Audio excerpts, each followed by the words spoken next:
Hello, I'm Roger Braveheart, and a very warm welcome to the 22-Minute Stories channel. Today, I'll be taking you through Moby Dick by Herman Melville, a vast, powerful, and unforgettable novel about obsession, fate, revenge, and the dangerous pull of the unknown. I'd really welcome your suggestions. If there are any classic books you'd like me to cover in the future, please let me know in the comments. Okay, so without further delay, let's get cracking. The introductory sections of the book establish a vast historical and linguistic framework for the narrative that follows.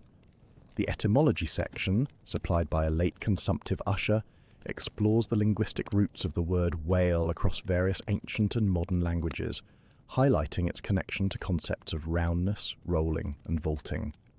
This is followed by a massive compilation of extracts gathered by a sub-librarian, who has burrowed through libraries to collect random allusions to whales from sacred and profane texts. These extracts span from the creation accounts in Genesis and the trials of Job to classical poetry, historical voyages, and scientific observations. Together, they offer a glancing bird's-eye view of what has been said, thought, and sung of the Leviathan across many nations and generations. This extensive compilation serves to elevate the whale from a mere creature of the sea to a legendary, almost mythic force of nature, deeply embedded in human history and consciousness. It prepares the reader for the grand, chaotic, and awe-inspiring journey of the Pequod, establishing that the whale is not just a target for commerce, but a symbol of the sublime, the dangerous, and the unknowable. By grounding the story in these ancient texts and diverse cultural perspectives, the book frames the upcoming hunt as an epic confrontation with a force that has fascinated and terrified humanity since the dawn of time. I believe this setup is crucial for understanding the scale of the narrative, as it transforms a simple whaling voyage into a universal quest for meaning, where the Leviathan represents the ultimate mystery of the universe. The narrator, calling himself Ishmael, decides to go to sea to escape his grim mood and find a cure for his melancholy. He travels to New Bedford, seeking a cheap inn, and ends up at the Spouter Inn, where he is forced to share a bed with a mysterious, heavily tattooed harpooner named Queequeg. Initially terrified of this apparent cannibal who peddles embalmed heads, Ishmael soon realizes that a man can be honest in any skin, finding the savage to be remarkably polite and civil. The two quickly form a deep, unbreakable bond of friendship, sharing a pipe and their life stories. Queequeg reveals his royal heritage from the uncharted island of Rokovoko and his disillusionment with the Christian world. Together, they travel by packet boat to Nantucket, the historic cradle of American whaling. During the crossing, Queequeg heroically rescues a mocking passenger who is swept overboard, earning the admiration of all on board. Arriving in Nantucket, they secure lodgings at the Tripods, famous for its fish chowders, and prepare to find a ship for their upcoming voyage. I think this opening segment beautifully establishes the theme of human fellowship transcending cultural and racial boundaries, as Ishmael finds a true brother in a man he initially feared as a monster. Their shared journey to Nantucket represents a departure from the safe, familiar shores of land into the wild, unpredictable world of the ocean, where survival depends on mutual trust and cooperation. Guided by Queequeg's little wooden idol Yojo, Ishmael is tasked with selecting their vessel alone. He chooses the Pequod, a rare, melancholy ship adorned with the ivory bones of its prey. On board, he meets the Quaker owners, Captain Peleg and Captain Bildad, who negotiate his share of the profits. After some blustering debate, Ishmael signs on, and later returns with Queequeg, whose incredible skill with a harpoon quickly wins over the skeptical owners, despite his pagan beliefs. Before sailing, they are confronted by a ragged prophet named Elijah, who utters dark, ambiguous warnings about their mysterious captain Ahab and the fate of the voyage. Despite these unsettling portents, preparations continue under the direction of the indefatigable Aunt Charity. The crew boards the ship in the misty dawn, and the Pequod sets sail on a cold Christmas day. As they head into the open Atlantic, the ship's officers are introduced. The earnest, superstitious chief mate Starbuck, the happy-go-lucky, pipe-smoking second mate Stubb, and the pugnacious third mate Flask. Finally, after several days of seclusion, the grim and formidable Captain Ahab appears on the quarterdeck, standing erect on an artificial leg fashioned from a sperm whale's jaw, bearing a pale, lightning-like scar down his face, and projecting an aura of immense, silent woe. I believe this segment builds a powerful sense of foreboding, as the crew is committed to a long, perilous voyage under a leader whose dark history and physical mutilation hint at a deeply troubled soul and an impending conflict with the forces of nature. Ahab's presence dominates the ship, though he remains largely isolated. His nocturnal pacing with his heavy ivory heel disturbs the sleep of the officers below. When Stubb ventures to suggest a way to muffle the noise, Ahab reacts with sudden, fierce scorn, driving the second mate back down the hatchway in speechless bewilderment. Stubb retreats to his hammock, reflecting on the captain's bizarre, intense behaviour and his rumpled, feverish bed sheets. Ahab's internal torment is further highlighted when he suddenly discards his pipe, tossing it into the sea because its once soothing smoke no longer brings him peace. Stubb later recounts a strange dream of being kicked by Ahab's ivory leg, interpreting it as an honour rather than an insult, and resolves to let the old man be. Meanwhile, the narrative delves into the science of cytology, attempting to classify the various species of whales into bibliographical categories of folios, octavos, and duodecimos. The strict discipline of the ship is maintained, masking the growing dictatorial power of Ahab's mind.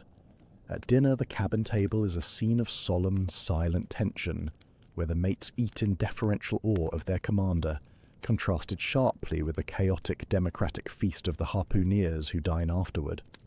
Ishmael describes his first turn at the masthead, warning shipowners against hiring dreamy, introspective Platonists who lose themselves in the vastness of the sea.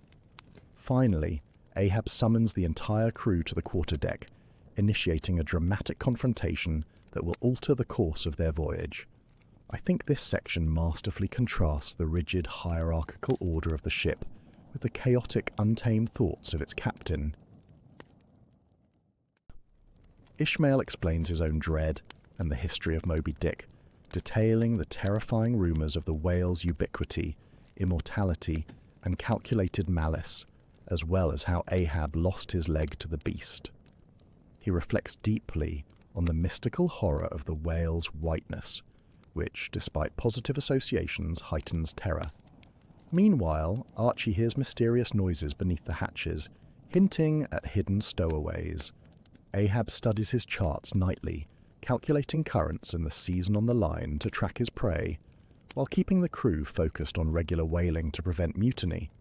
While weaving a sword mat with Queequeg, Ishmael hears Tash Tego sight a school of whales. During this first lowering, Ahab's secret boat crew, led by the turbaned Parsi Fadalla, suddenly emerges from hiding. The lowering ends in near disaster when Starbuck's boat is swamped in a squall, leading Ishmael to draft his will with Queequeg. The ship is subsequently haunted by a mysterious, shimmering spirit spout that appears by moonlight, beckoning them forward. Finally, the Pequod meets the Gonny, Albatross, a spectral, rusted whaler, whose captain accidentally drops his trumpet into the sea before he can answer Ahab's inquiries about the white whale, after which a shoal of fish swims from the Pequod to the stranger. Ishmael explains the custom of the gam, a social meeting between whale ships where captains and mates exchange visits. The narrative then relates the Townhose story, a secret tragedy of mutiny and vengeance involving the Lakeman Steelkilt and the mate Radney, who was ultimately killed by Moby Dick.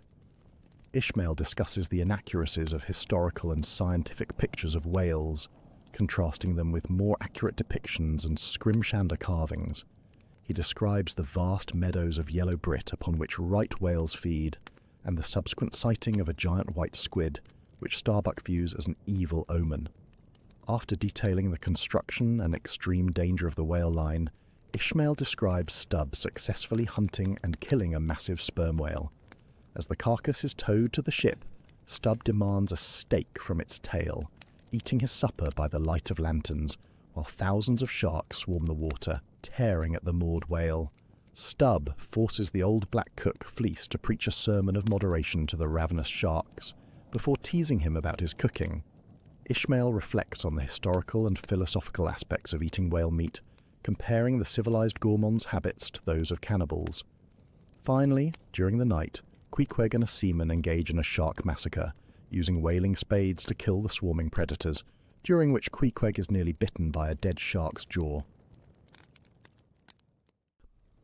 The grueling process of cutting in begins as the crew strips the whale's blubber in long spiral sheets.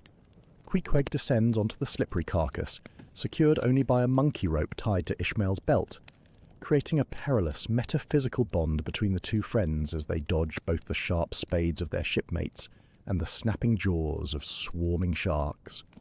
After the head is severed, Ahab stands before it in a silent calm, addressing the black, hooded mass as a sphinx that has witnessed the deepest secrets of the ocean's floor. Their solitude is interrupted by the arrival of the Jeroboam, a ship plagued by an epidemic and dominated by a crazed Shaker prophet named Gabriel, who warns Ahab of doom and delivers a tragic letter meant for a deceased mate. Soon after, Stubb and Flask kill a right whale, hoisting its head on the opposite side of the ship to act as a traditional counterpoise. Ishmael compares the heads of the two leviathans, contrasting the Platonian placidity of the sperm whale with the stoic resolution of the right whale. The narrative details the immense battering ram power of the sperm whale's forehead and the structure of the case, a vast reservoir of pure spermaceti. During the bailing of this reservoir, Tashtego accidentally falls head foremost into the deep cavity. When the suspending hook tears out and the head sinks into the sea, Queequeg heroically dives into the deep, scuttling the sinking head with his sword to deliver his trapped comrade in a dramatic underwater rescue. I believe this segment showcases the incredible physical dangers of whaling and the profound, silent contemplation of Ahab. The Pequod meets the Jungfrau, a clean German ship desperately in need of oil. After borrowing some from Ahab, the German captain joins in a competitive race for a sighted pod of whales.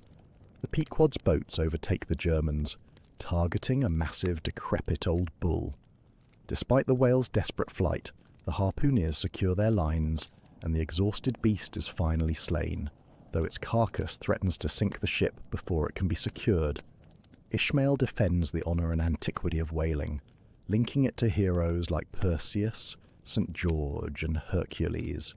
He describes the technique of pitch poling and the anatomy of the whale's powerful tail. The ship soon encounters a massive herd of whales, the Grand Armada, in the Straits of Sunda. Chased by Malay pirates, the Pequod drives into the herd, and the boats find themselves in a serene, enchanted lake at the centre of the chaotic shoal, where they witness nursing mothers and newborn calves. Later, they meet the Rosebud, a French ship carrying two foul-smelling carcasses. Stubb cleverly deceives the French captain into casting off a dyspeptic whale, from which Stubb extracts a valuable treasure of fragrant ambergris. This triumph is soon overshadowed by a tragic event. Pip, temporarily filling in as an oarsman, leaps from Stubb's boat in terror during a chase. Left behind in the silent, lonely expanse of the ocean, the little Negro is eventually rescued by the ship, but the terrifying experience of isolation leaves his mind permanently shattered, turning him into a gentle, prophetic idiot. I think this section beautifully contrasts the violent hunt with moments of serene, natural beauty. The crew engages in the sweet, unctuous task of squeezing congealed lumps of sperm back into fluid, an activity that inspires a sense of universal love and fellowship in Ishmael. The narrative describes the preparation of the blubber for the try-works, the massive brick furnaces on deck. By night, the try-works are fired with the whale's own crisp remains, casting a hellish red glare over the ship and the pagan harpooneers who stoke the flames. Standing at the helm, Ishmael falls into a brief sleep and experiences a terrifying hallucination, warning the reader not to look too long into the face of the fire. After the oil is stowed away and the ship is meticulously cleaned, Ahab stands before the gold doubloon, interpreting its symbols as reflections of his own undaunted ego, while Starbuck, Stubb, Flask, and the Mad Pip each read their own distinct meanings into the coin. The Pequod then meets the Samuel Enderby, a hospitable English ship whose captain has also lost an arm to Moby Dick. Unlike Ahab, the English captain has no desire to seek further encounters with the white whale, prompting Ahab to abruptly return to his own ship in a fit of boiling impatience. Ishmael discusses the history of the Enderby house and explores the skeletal measurements of a whale he once examined in the Arsacides. He concludes with a geological survey of fossil whales, arguing that the species is immortal and will outlast all human hunting. I believe this segment highlights the contrast between the warm fellowship of the crew and the cold, isolating obsession of their captain. Having damaged his ivory leg during his abrupt departure from the English ship, Ahab orders the carpenter to fashion a new one from a sperm whale's jawbone. The carpenter, a stolid, versatile craftsman, works diligently at his vice bench, exchanging philosophical banter with Ahab, who laments his dependence on others for a bone to stand on. When a severe leak is discovered in the hold, Starbuck confronts Ahab in his cabin, urging him to stop and repair the casks. Ahab initially threatens the mate with a loaded musket, asserting his absolute authority, but ultimately relents and orders the crew to break out the hold. During the labour, Queequeg is seized with a severe fever. Believing his end is near, he requests a coffin canoe to be built for him, but upon its completion, he suddenly decides to live, using the coffin as a sea chest. The Pequod enters the Pacific, and Ahab's purpose intensifies. He enlists the blacksmith Perth to forge a special harpoon of horseshoe nails, tempering the barbs in the blood of the pagan harpooneers, while howling a delirious, devilish baptism. After a brief, joyful encounter with the Bachelor, a fully laden ship heading home, Ahab kills a whale and watches its head turn sunward in death, reflecting on his own dark faith. That night, Fedallah prophesies that Ahab will see 2 hearses before he dies, and that only hemp can kill him. Soon after, Ahab defiantly smashes his quadrant, and a violent typhoon strikes the ship, tipping the masts with the pale, ghostly fire of corpuscents, which Ahab addresses with fierce defiance. I think this section builds immense tension as they approach their final destination. In the storm's aftermath, Starbuck contemplates using a loaded musket to end Ahab's madness, but ultimately refrains. The storm leaves the compasses inverted, but Ahab dramatically magnetizes a simple needle to restore their course, reinforcing his absolute control over the crew. The logline snaps and Ahab takes the Mad Pip under his protection, finding a kindred soul in the boy's shattered innocence. Queequeg's coffin is converted into a replacement lifebuoy. The Pequod meets the Rachel, whose captain begs Ahab to help search for his missing son, but Ahab coldly refuses, eager to pursue the white whale. They also pass the Delight, a ship carrying the corpses of men killed by Moby Dick. On a beautiful, mild day, Ahab and Starbuck share a rare, tender moment of shared humanity, reflecting on their families and the weariness of their lives, before Ahab is drawn back to his inexorable fate. The 3-day chase begins. On the first day, Moby Dick bites Ahab's boat in twain, but the captain is rescued. On the second day, the whale wrecks the other boats and snaps Ahab's new leg. Fedallah is dragged underwater and lost. On the third day, Moby Dick appears, bearing the Parsee's lashed corpse on his back. The whale attacks the Pequod directly, smiting its bow and causing it to sink. Ahab, in a final act of defiance, darts his harpoon into the beast, but the running line catches him round the neck, dragging him silently into the deep. The vortex sucks the remaining boats and crew down, leaving only Ishmael, who survives by clinging to Queequeg's floating coffin boy until he is rescued by the returning Rachel. I believe this tragic climax represents the ultimate triumph of nature over human pride.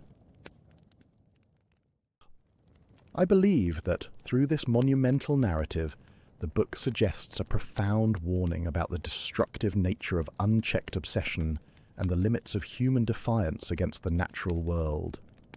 In my opinion, the story highlights how Ahab's monomaniacal quest to conquer Moby Dick represents a tragic attempt to dominate forces that are fundamentally beyond human control. I think the author may be drawing attention to the contrast between Ahab's destructive, ego-driven pursuit of vengeance and the quiet, harmonious coexistence with nature, exemplified by characters like Queequeg. The book suggests that while humanity possesses immense technical skill and courage, as seen in the detailed descriptions of whaling operations and the construction of the ship, these capabilities become perilous when divorced from moral responsibility and humility. I believe the narrative serves as a powerful criticism of the way leaders can exploit the passions and loyalty of their followers to serve their own private destructive ends, ultimately dragging an entire community down to ruin. Furthermore, I think the story highlights the deep underlying mystery of existence, symbolized by the ungraspable whiteness of the whale and the vast indifferent ocean. By showing how only the detached observer, Ishmael, survives the catastrophe, the book suggests that true wisdom lies not in trying to conquer or destroy the inscrutable forces of the universe, but in observing them with awe, tolerance, and a sense of shared humanity. Ultimately, I believe the moral point of the story is that human fellowship and the preservation of the soul are far more valuable than any pursuit of absolute power or vengeance.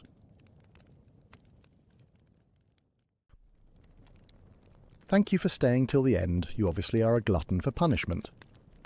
Please hit the like icon if you thought this video deserves it, so other people get to see it. Hopefully the summary length for this video was about right, but if not, let me know and I will adjust it in the future. Now YouTube have put on screen a channel subscribe icon, and below it my latest video for you to check out. See you next time.